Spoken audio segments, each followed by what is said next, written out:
Admiral Zexathara of the Galactic Defense Coalition stared at the holographic display showing casualty reports from the Outer Rim. The numbers kept climbing. 3 solar systems had fallen to the Vraktar invasion force in just 2 weeks. The insectoid aliens showed no mercy, consuming everything in their path like a plague of metal and death. "Admiral, the Centauri defense fleet has been completely destroyed," reported Commander Velnos, his blue-scaled hands trembling as he updated the tactical display. "That's the 5th major fleet we've lost this month." Zexathara's 4 eyes blinked slowly, a sign of deep stress among his people. The coalition had been formed 50 years ago to prevent exactly this kind of catastrophe. 12 advanced species working together to maintain peace across the galaxy. But none of them had ever faced anything like the Vraktar. "What about reinforcements from the core worlds?" the Admiral asked, though he already knew the answer.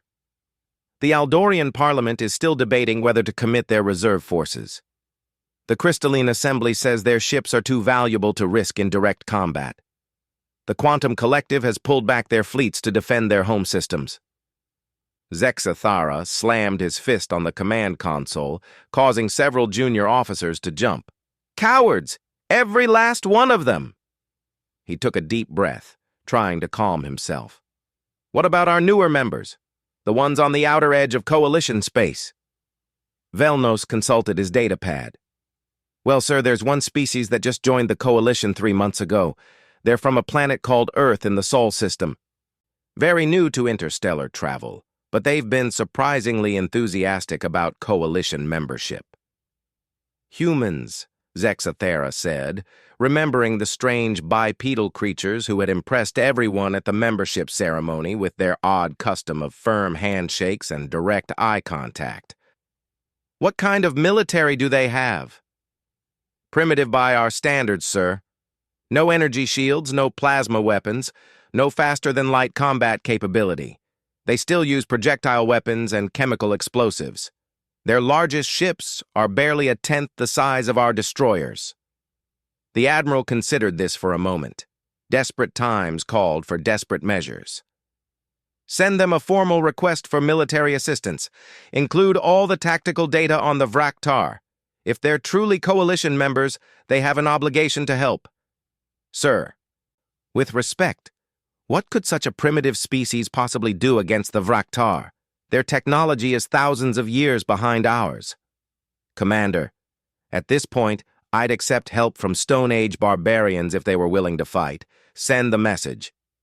3 days later, the response arrived at Coalition headquarters. Zexathara read it twice before believing what he was seeing. "They said yes?" Velnos asked, looking over the Admiral's shoulder. "More than that. They're sending their entire available military force, something called the Human Expeditionary Fleet. According to this, they'll be here in 2 weeks." "Their entire military? How many ships is that?" Zexathara scrolled through the attached data. 200 vessels of various classes. The largest appears to be something called a carrier that launches smaller attack craft. Interesting design, though I don't understand why they'd want to put their pilots at such risk. 200 ships, Velnos mused. That's actually more than most Coalition members have contributed. Yes, but look at their specifications. No energy weapons, no deflector shields, armor that appears to be simple metal alloy. I'm afraid we may have just asked these humans to commit suicide for our cause. When the Human Expeditionary Fleet arrived at the Coalition staging area near the Nexus Prime Station, it caused quite a stir. The human ships were unlike anything the Coalition had ever seen, where Coalition vessels were sleek and curved, designed to deflect energy weapons and reduce sensor signatures. The human ships looked like they were built to ram through asteroids. "They're so angular," observed Science Officer Keel Tara as she watched the human fleet take formation. "And what are those protrusions all over their hulls?" "According to their technical specifications, those are weapon mounts," Velnos replied, consulting his scanner readings. "They appear to have hundreds of individual weapons on each ship, projectile cannons of various sizes, missile launchers, and something called point defense systems. Admiral Zex Thera stood on the bridge of his flagship, watching as a smaller human vessel approached for the traditional fleet commander meeting. As it drew closer, he could see it was scarred and dented, as if it had been in many battles. "Admiral, we're receiving a transmission from the human commander," the communications officer announced. "On screen." The holographic display flickered to life, showing a human female in what appeared to be a military uniform. She had short, dark hair and eyes that seemed to take in everything at once. Most unsettling of all, she was smiling. "Admiral Zex Thara, I presume. I'm Admiral Sarah Chen, commanding the human expeditionary fleet. We've reviewed your tactical data on the Vraktar. My staff and I are ready to discuss battle plans." "Admiral Chen, I must be honest with you. The Vraktar are unlike any enemy we've faced. They show no mercy, take no prisoners, and their ships are heavily armored and shielded. I fear your forces may not be adequately equipped for this level of conflict." The human woman's smile grew wider, and Zexathara felt an odd chill run down his spine. "Admiral, where I come from, we have a saying. The more dangerous the enemy, the more fun it is to kill them. My crews have been spoiling for a fight since we left Earth. The Vraktar picked the wrong species to mess with. Your enthusiasm is admirable, Admiral Chen, but enthusiasm alone won't penetrate their defenses. Our most advanced plasma cannons barely scratch their hull armor." "Plasma cannons," Chen said, nodding thoughtfully. "Elegant weapons, very clean, very precise. We prefer a more direct approach." She turned to someone off-screen. "Commander Martinez, show our new allies the footage from the Mars War Games." The display changed to show what appeared to be a human military exercise. Zexathara watched in fascination and growing horror as human ships unleashed devastating barrages of projectile weapons. Massive shells the size of small shuttlecraft smashed into target asteroids, reducing them to dust in seconds. Swarms of missiles streaked through space, each one finding its target with deadly precision. "As you can see," Admiral Chen continued as the display returned to her face, "we may not have energy weapons, but we've gotten very good at throwing things very fast and making them explode at exactly the right moment." "Fascinating," Zexathara admitted. "But surely the Vraktar shields will stop such attacks." "That's where things get interesting, Admiral. My science team has analyzed your data on Vraktar shield technology, energy shields designed to deflect plasma and particle beams. Very effective against your weapons." Chen paused, her smile becoming predatory. "Completely useless against kinetic projectiles moving at significant fractions of light speed." Commander Velnos leaned forward. "Are you saying your primitive weapons might actually be effective against them?" "Commander, there's nothing primitive about putting a tungsten rod through someone's hull at 15% light speed. It's actually quite sophisticated, just in a different way than you're used to." Admiral Zexathara felt a spark of hope for the first time in weeks. "What do you need from us, Admiral Chen?" "Intelligence, target priorities, and most importantly, get your ships out of our way when we engage. My people have a tendency to shoot first and identify targets later when the blood gets up." "Blood gets up?" Velnos asked, confused. Admiral Chen's expression grew serious. "Admiral Zexathara, you asked for troops. We don't do things halfway. When humans go to war, we don't just fight to win. We fight to make sure our enemies never want to fight us again. The Vraktar are about to learn why Earth is the only planet in our solar system that evolved apex predators." "I'm not sure I understand." "You will, Admiral. You will." 2 hours later, Zexathara stood in his ship's observation deck, watching the human fleet conduct what they called combat preparations. Human vessels moved with a precision that seemed almost choreographed, taking formations that looked chaotic, but somehow felt purposeful. "Sir," Velnos approached, holding a datapad. I've been analyzing the human fleet composition. It's unlike anything in our tactical databases. How so? They appear to have specialized ships for specific roles. Those large vessels they call carriers don't have heavy weapons, but they're launching hundreds of small attack craft.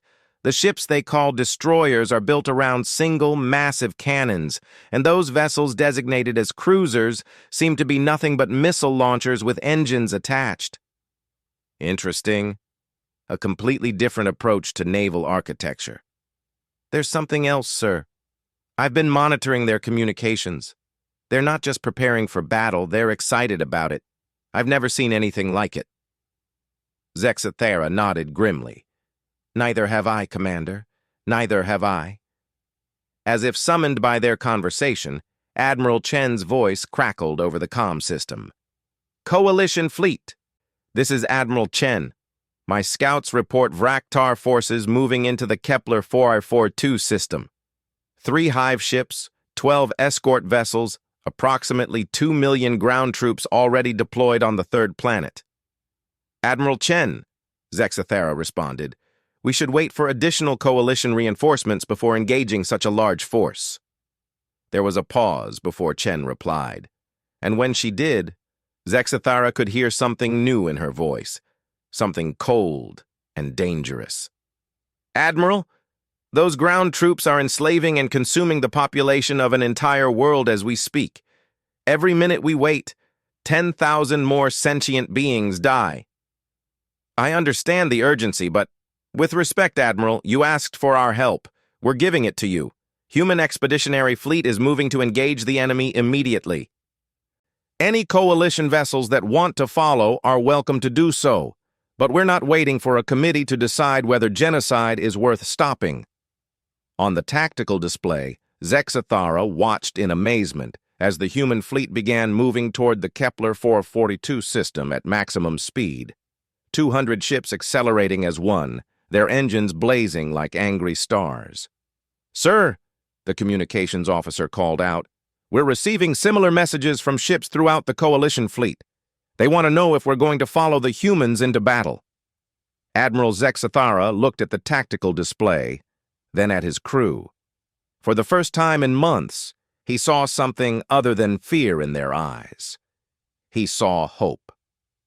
All ships, this is Admiral Zexathera. The humans are right. We came here to stop the Vraktar, not to debate strategy while innocents die. Coalition fleet will follow the human expeditionary fleet to Kepler 442. All vessels, prepare for immediate departure. As the coalition fleet moved to follow their new allies, Velnos approached the Admiral one more time. Sir, are we doing the right thing? Following these humans into what could be a massacre? Zexathera watched the human ships disappearing into faster-than-light travel, their destinations clear and their purpose unwavering. Commander, I've seen many species join the coalition over the years. Most come seeking protection, others looking for trade advantages. But those humans... He paused, searching for the right words. They didn't ask what they could get from us. They asked what they could give. That's not the attitude of a species that loses wars. But their technology... Forget their technology, Commander. Technology doesn't win wars. Will does. Determination does. The absolute refusal to accept defeat does. And if there's one thing I've learned about humans in the past few hours, it's that they have more of those qualities than any species I've ever encountered. As the coalition fleet jumped to hyperspace, following the humans toward what could be the most important battle in galactic history, Admiral Zexathera found himself actually looking forward to seeing what would happen when the galaxy's newest members met their first real test. The Vraktar had no idea what was coming for them. But they were about to find out why humans called their species the angry apes from the Death World, and why that was about to become the most terrifying reputation in the galaxy. The Vraktar Hive commander Zekthos was experiencing something he had never felt before in his 300 years of conquest: confusion. His sensory officers were reporting impossible readings from the edge of the Kepler 442 system. "Commander, we detect 200 vessels approaching our position," clicked his tactical officer, mandibles chattering nervously. "Unknown configuration. They appear to be coalition forces, but the energy signatures are wrong." Zekthos studied the tactical display with his compound eyes. The approaching fleet showed none of the usual coalition ship designs. Instead of the elegant, curved vessels he was used to crushing, these ships looked like chunks of metal with engines attached. "Are their weapons charging?" he asked. "That's just it, Commander. We detect no plasma cannon signatures, no particle beam arrays, no antimatter torpedoes. Their power output suggests primitive technology, but what? Sir, they're moving faster than anything we've encountered. And their approach vector, it's not tactical at all. They're coming straight at us." Zekthos laughed, a sound like breaking glass. "Fools, deploy the swarm. Let them see what happens to those who challenge the Vraktar without proper shielding." Across the system, Admiral Chen stood on the bridge of her flagship, the UES Defiance, watching as her fleet dropped out of hyperspace in perfect formation. The Vraktar ships were exactly where Coalition intelligence had predicted.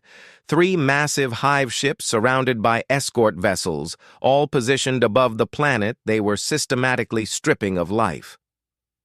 "Admiral," called out her tactical officer, Commander Sarah Park, "enemy vessels are launching fighter craft. Sensors count approximately 4,000 small attack ships heading our way." 4,000, Chen mused. "That's almost 20-to-1 odds against our fighters." She smiled coldly. "Poor bastards. They have no idea what they're up against. Signal all carriers. Launch everything." The space around the human fleet suddenly erupted with activity as massive launch bays opened and disgorged hundreds of small, angular craft. Unlike the graceful Coalition fighters or the organic-looking Vraktar swarm ships, human fighters looked like flying bricks covered in weapons. "Sir," Park continued, "the enemy swarm is approaching fast. ETA 3 minutes to engagement range. Signal all ships, weapons free. Rules of engagement are simple. If it's not one of ours, kill it. And remind all pilots of our motto." "Yes, ma'am. All fighters. This is Fleet Command. Remember, we're not here to die for our planet. We're here to make the other poor bastards die for theirs." The first clash between human and Vraktar forces was unlike anything the galaxy had ever witnessed. The Vraktar fighters, equipped with energy shields and plasma cannons, engaged the primitive-looking human craft expecting easy victories. Instead, they flew into a nightmare of metal and explosives. Human fighters didn't try to dogfight in the traditional sense. Instead, they used something the Vraktar had never encountered: coordinated pack tactics combined with overwhelming firepower. Where a Coalition fighter might fire elegant bursts of plasma, human fighters opened up with streams of projectile rounds that turned enemy craft into scrap metal in seconds. "What are those weapons?" demanded Zekthos as he watched his fighter swarm being systematically destroyed. "Some kind of rapid-fire projectile system, Commander. But the rate of fire is impossible. Each human fighter appears to be firing thousands of rounds per minute. Shields should stop projectiles easily." "Sir, they're not using energy weapons at all. Our shields are designed to deflect plasma and particle beams. These projectile weapons are passing right through." Zekthos watched in growing horror as his invincible swarm was torn apart by human fighters that fought like nothing he had ever seen. They moved in perfect coordination, covering each other, sharing targets, and never breaking formation even when outnumbered. "Sir," his communications officer suddenly screeched, "the main human fleet is changing course. They're heading directly for us." "Impossible. No sane commander orders a direct assault on hive ships." But that was exactly what Admiral Chen was doing. "All ships. This is Admiral Chen. We're going to show these bugs why humans are the apex predators of Earth. Battle Plan Echo, straight down their throats. No fancy maneuvering, no complex tactics. We hit them hard, we hit them fast, and we don't stop hitting them until they're space dust. The human fleet accelerated toward the Vraktar hive ships like a spear thrust. No evasive maneuvers, no attempt to flank or outmaneuver, just raw, aggressive advance toward the enemy. "Admiral," called Commander Park, "enemy hive ships are targeting us with their main weapons." "Let them! All ships, prepare for impact. Remind everyone that our armor is designed to take hits, not avoid them." The Vraktar opened fire with every weapon they had. Massive plasma cannons that could vaporize coalition cruisers lanced out toward the approaching human fleet. Direct hits that should have destroyed entire ships instead resulted in superficial damage. "Impossible!" Zekthos shrieked. "No ship can survive a direct hit from our main batteries." "Sir, their hulls appear to be made of some kind of composite armor, multiple layers of different materials.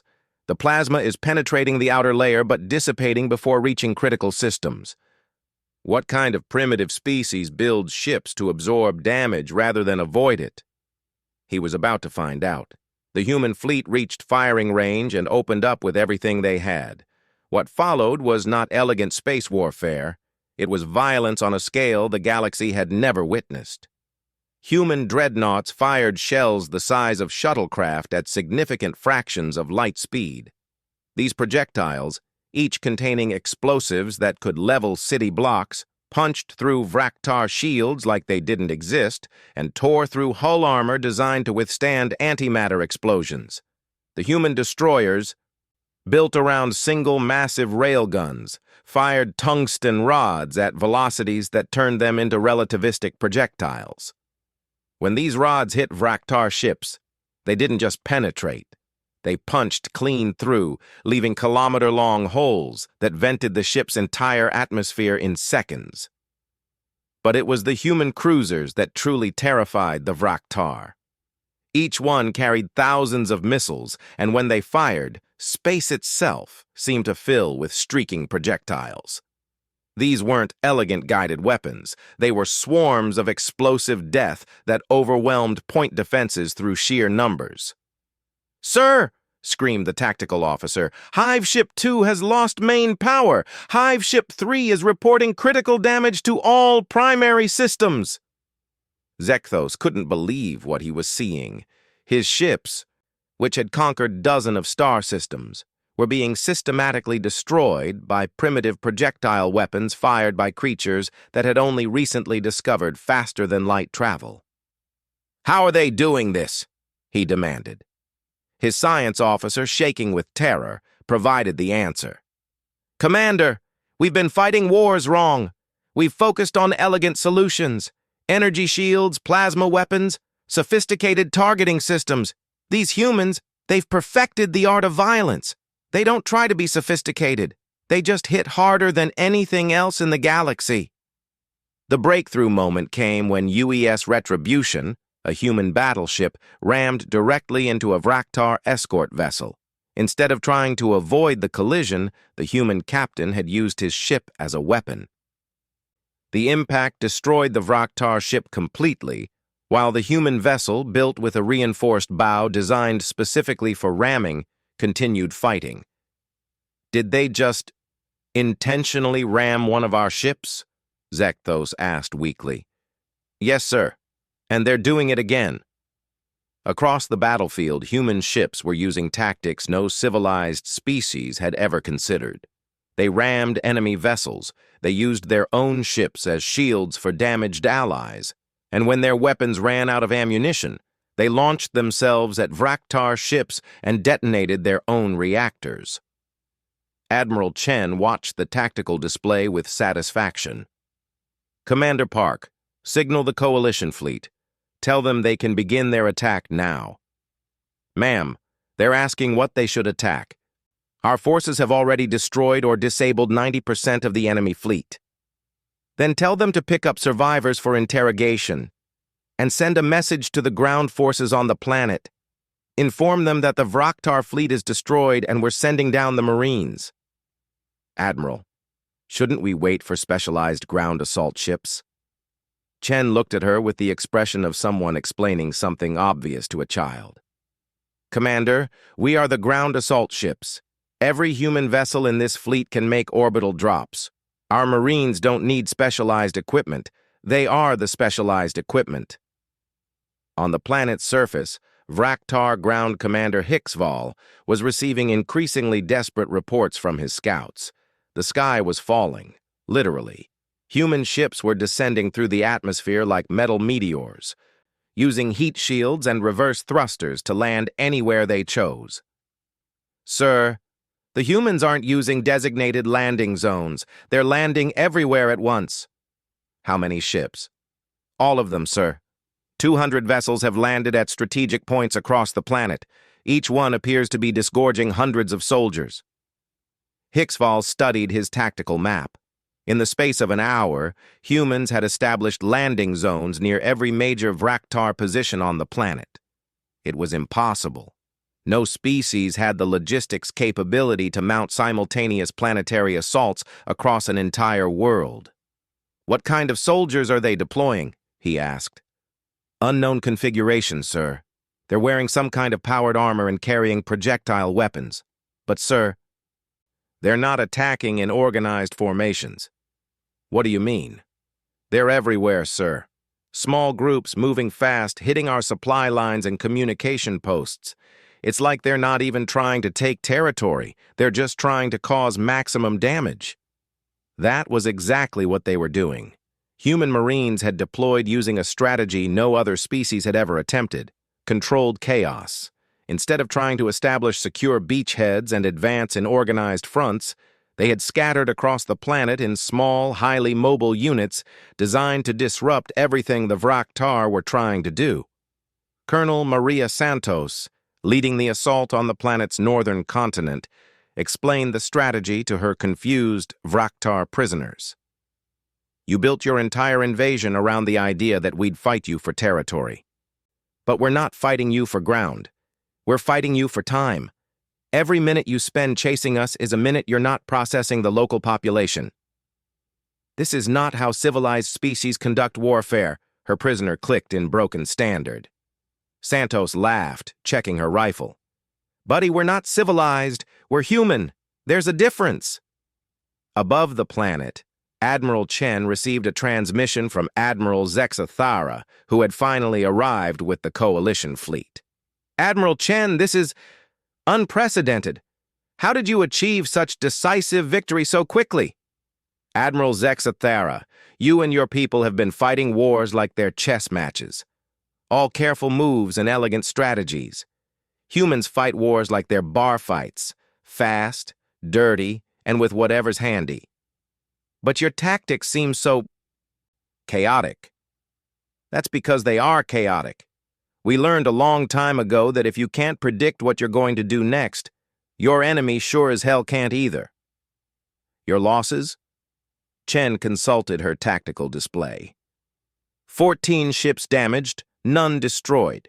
Casualty reports are still coming in, but preliminary numbers suggest less than 3% of our forces have been injured. There was a long pause before Zexathara responded. "Admiral Chen, how is that possible? The Vraktar have conquered dozens of systems.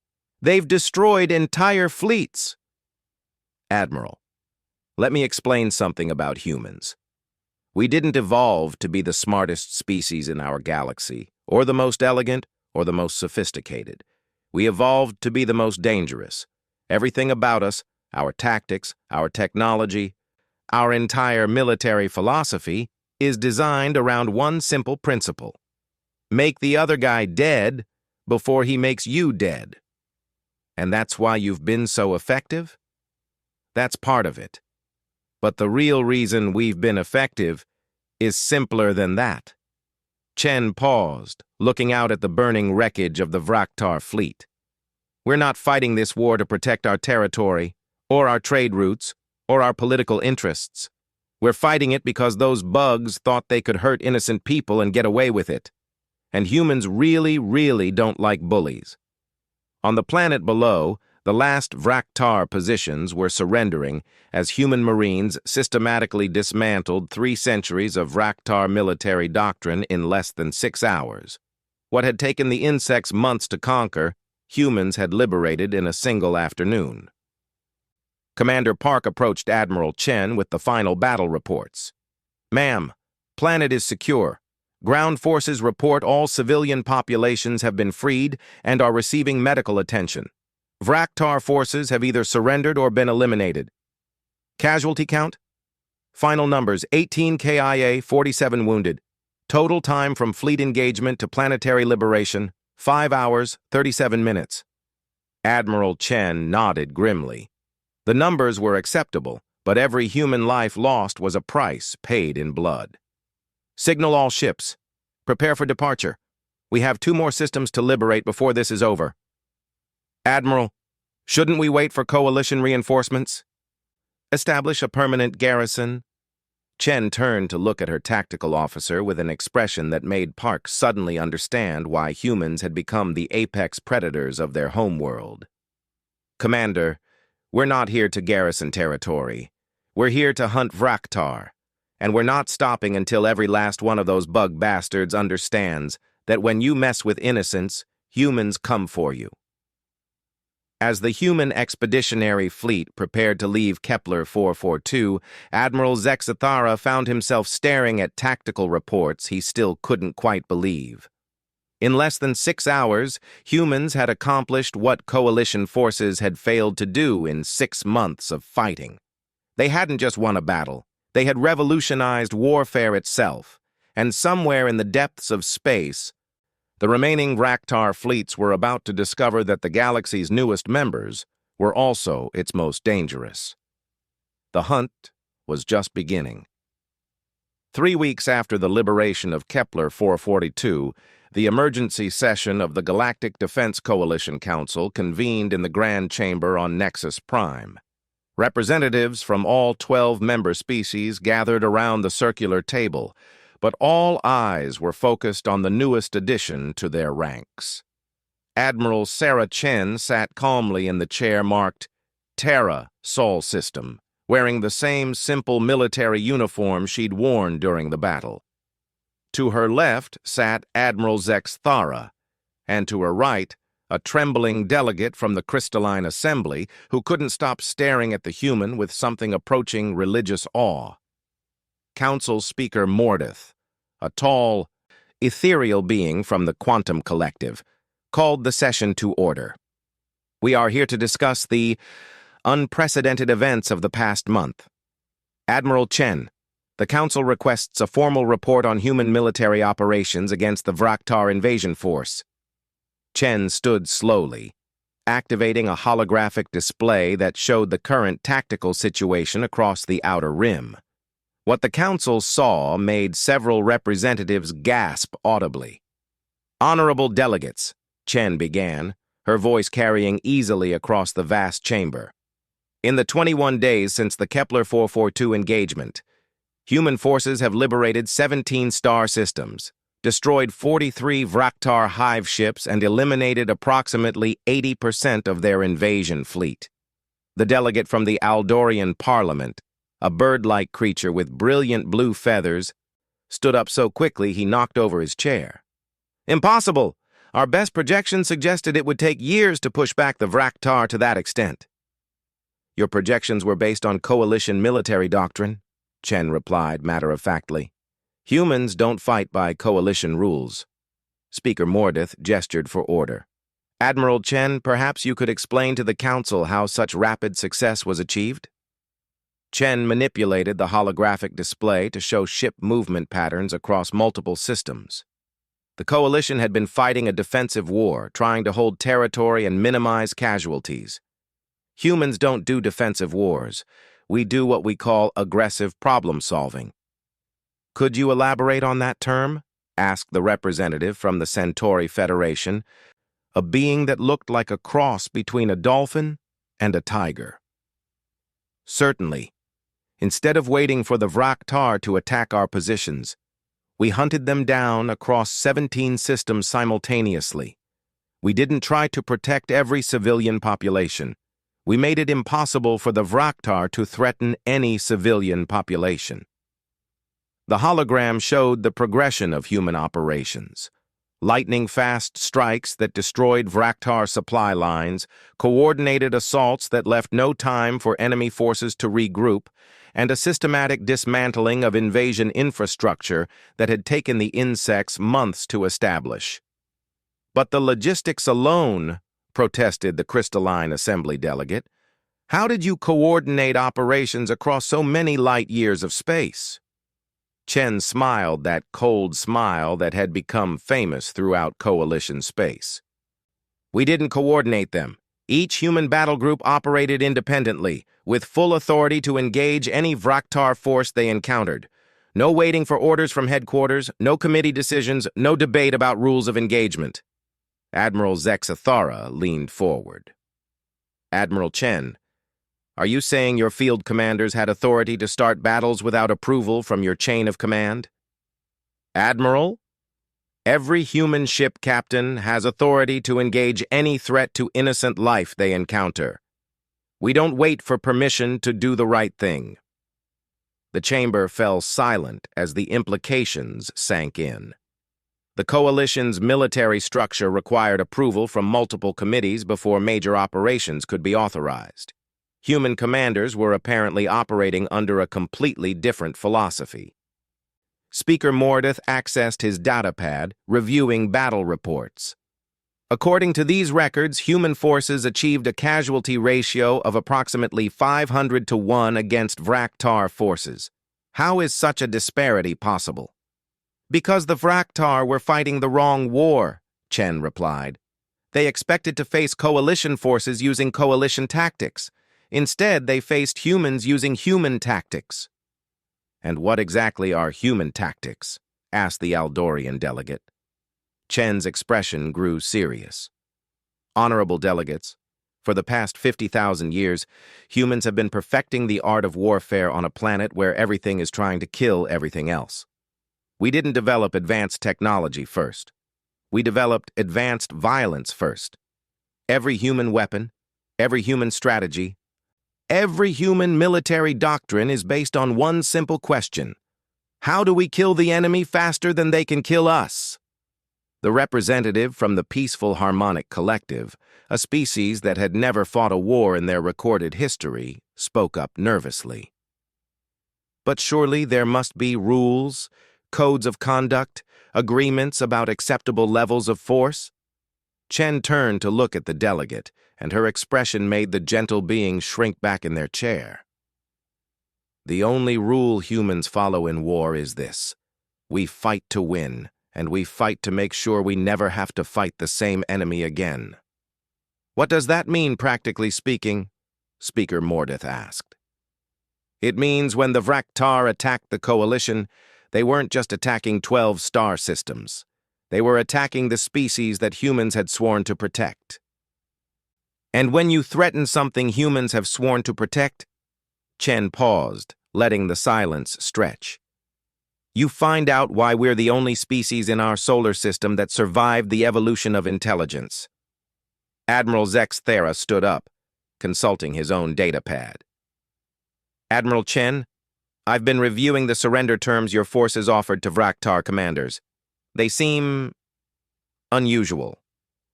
"How so?" "You gave them a choice: complete surrender and relocation to uninhabited systems under Coalition supervision, or total extermination of their species. No middle ground, no negotiation, no gradual withdrawal. Why such extreme terms?" Chen's voice grew cold. "Admiral, the Vraktar have spent 3 centuries conquering and consuming other species. They've committed genocide against dozens of civilizations. They've enslaved entire populations and treated sentient beings like cattle." She paused, and when she spoke again, every delegate in the chamber could hear the controlled fury in her voice. "Humans don't negotiate with genocidal maniacs. We give them exactly one chance to stop being genocidal maniacs, and if they refuse that chance, we solve the problem permanently." The chamber erupted in surprised chatter. Several delegates began arguing among themselves about the ethics of such ultimatums. Speaker Mordeth called for order several times before the noise died down. "Admiral Chen," he finally said, While the Council appreciates the effectiveness of human intervention, some delegates are concerned about the intensity of human military doctrine. What specifically concerns them? The delegate from the Pacifist Alliance, a species that had sworn never to take life under any circumstances, stood up trembling. Admiral Chen, in 3 weeks, human forces have killed more sentient beings than the Coalition has killed in 50 years of existence. How do you justify such massive loss of life? Chen was quiet for a long moment, and when she spoke, her voice carried across the chamber with absolute certainty. Honorable Delegate, in those same 3 weeks, human forces have saved more innocent lives than the Coalition saved in the previous 6 months of fighting.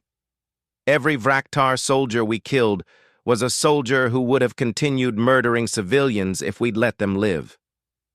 But surely there were other options: rehabilitation, re-education, peaceful resolution. Chen cut him off with a gesture. Delegate, may I ask you a question? Certainly. How many of your people would you sacrifice to avoid hurting the feelings of a genocidal insect? The Pacifist Alliance delegate opened his mouth to respond, then closed it, clearly struggling with the question. Chen continued relentlessly. Because that's what you're asking me to do. You want me to let more innocent people die so I can feel better about being nice to their killers, and that, honorable delegate, is something no human will ever do. Speaker Mordeth consulted his notes. Admiral Chen, there's one more matter the Council needs to address. Several member species have formally requested permanent human military protection.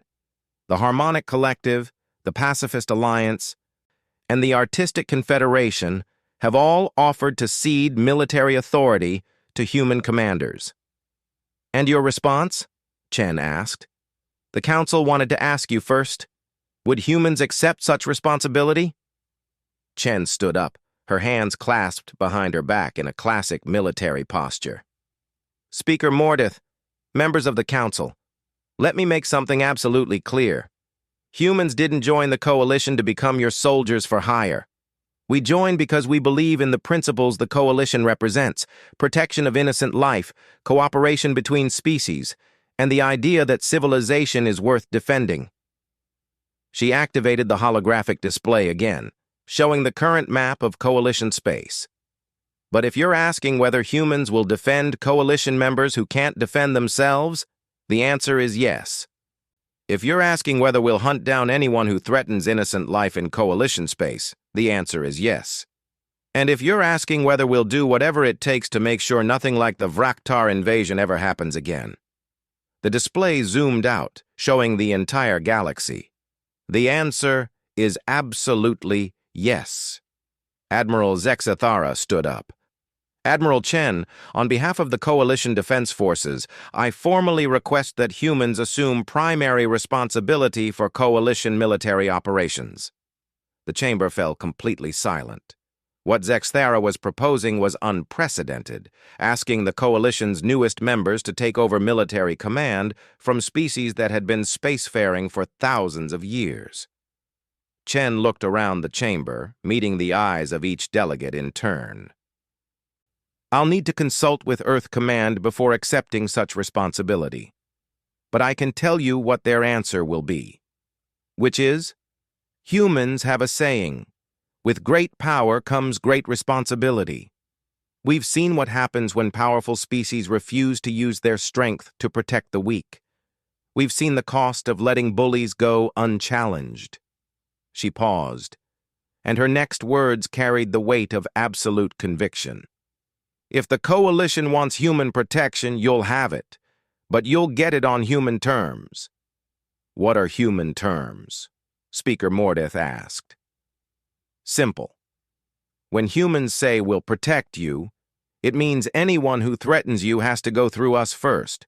When humans promise to defend Coalition space, it means we'll hunt down threats wherever they exist, even if it means chasing them to the other side of the galaxy. And when humans give our word that innocent people will be safe, Chen's smile was sharp as a blade. It means innocent people will be safe, no matter what it costs us. The vote was unanimous. For the first time in Coalition history, military command was transferred to a species that had been members for less than 4 months. As the council session ended and delegates began filing out, Admiral Zexathara approached Chen. "Admiral, I have to ask, are humans truly prepared for such responsibility, protecting 12 species across hundreds of systems?" Chen looked out through the chamber's great windows at the stars beyond. "Admiral, humans spent 10,000 years learning to protect our own tribes, our own nations, our own planet. We're not about to stop protecting people just because they happen to live on different worlds.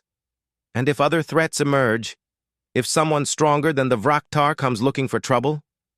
Chen turned to face him, and Zexathara saw something in her eyes that made him understand why the Vraktar had surrendered so quickly. "Admiral, let me tell you something about humans. We didn't become the apex predators of our world by being the biggest or the fastest or the strongest. We became apex predators because we never, ever stop fighting. Even against impossible odds. Especially against impossible odds. That's when humans are at their most dangerous." As Admiral Chen left the council chamber to return to her fleet, Zexathara found himself looking forward to the future for the first time in years. The galaxy had asked for troops to fight the Vraktar invasion. Humans had answered with fury, and now the galaxy had learned what humans had known for millennia. Sometimes fury is exactly what's needed to protect the innocent. In the months that followed, the phrase "human protection force" became synonymous with safety throughout Coalition space. Pirates learned to avoid systems under human patrol. Warlords found their ships mysteriously exploding when they threatened peaceful worlds. And gradually, a new understanding spread throughout the galaxy. There were species that were older, species that were wiser, species that were more advanced. But when innocent lives were at stake, there was no species more dangerous than humans, and that was exactly the way humans liked it. The galaxy had requested troops. Humans had delivered something far more valuable: the absolute guarantee that as long as humans drew breath, no innocent being would face the darkness alone. It was a promise written in tungsten and steel, sealed with human blood, and backed by the most terrifying force in the galaxy: human determination to protect those who couldn't protect themselves. The Vraktar had learned this lesson the hard way, and every other potential threat in the galaxy was taking notes.